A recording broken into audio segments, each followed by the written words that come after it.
Hey everyone, Wyatt here from Winnipeg Historical Fencing Club. So today I'm talking about the stroke Aventurs. This is a pretty unknown technique. We don't really know exactly what it is. So I'm going to go over where it is. It's basically only in the Harleian manuscript in a few passages. I'll go over what those passages are, or at least where they are in the passages. And we'll try to take a look at it, see what some theories are that I have, and then what I'm working with in my interpretation.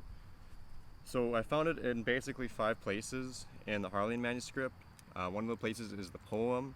That one's not really helpful. There's no context to it. It basically just says stroke Aventurs.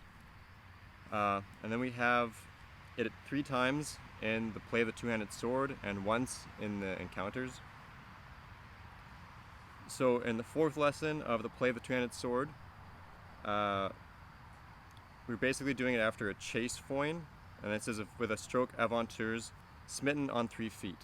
So that's kind of an odd one. The 3 feet really throws it off for interpretation. It's hard to know what's it mean by 3 feet. Is it a distance?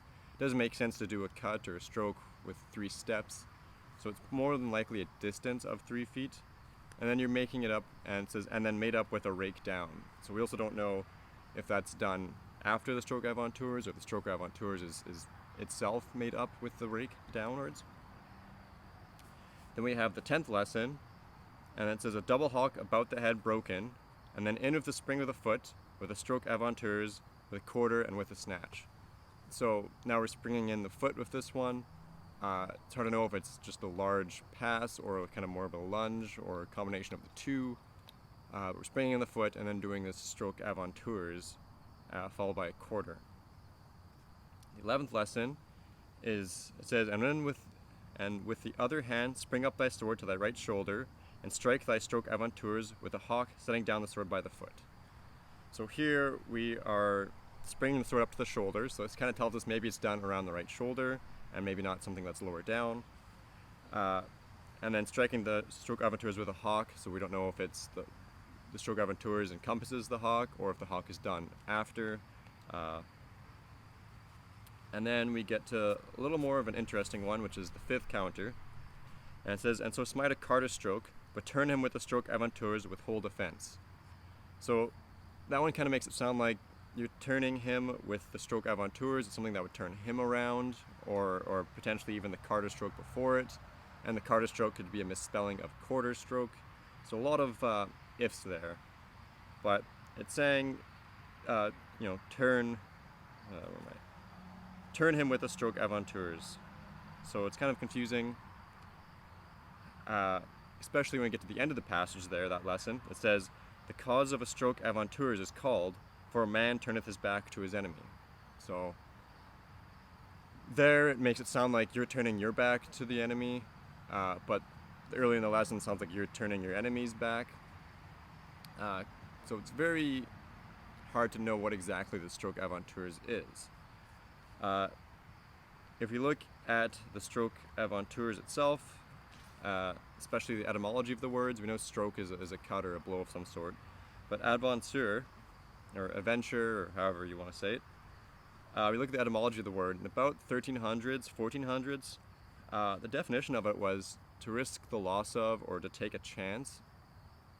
And if we add this to our lesson 5 of the counter with turning your back to your enemy, it does make it sound like you're taking a chance or a risk if you're turning your back to your enemy. And for this, I do to turn my back, I basically do in Italian the volta stabile, where you're going from forward weighted to rear weighted and looking over your shoulder, and this does essentially present your back to your enemy. And this could work especially as a risky stroke if you use it as a slip. Someone attacks you, you just shift your weight to your rear foot, slipping your body back. Potentially there's a lot of risk doing a move like that. That's the best one I can think of right now until we get more information on it, but this is basically how I'm doing my lessons, my interpretation of this stroke Aventurs. I'll show a few demonstrations right away of essentially what I'm talking about, but essentially I'm just shifting my weight from forward to rear, turning my body a bit, looking over my shoulder, presenting my back to my enemy, and this is found in the Italian sources of Fiore. Not to this context, but he does show that guard there. So it's what I got. It's what I'm working with for now, and it's hard to know what the stroke Aventurs really is, but make it fit and see what happens.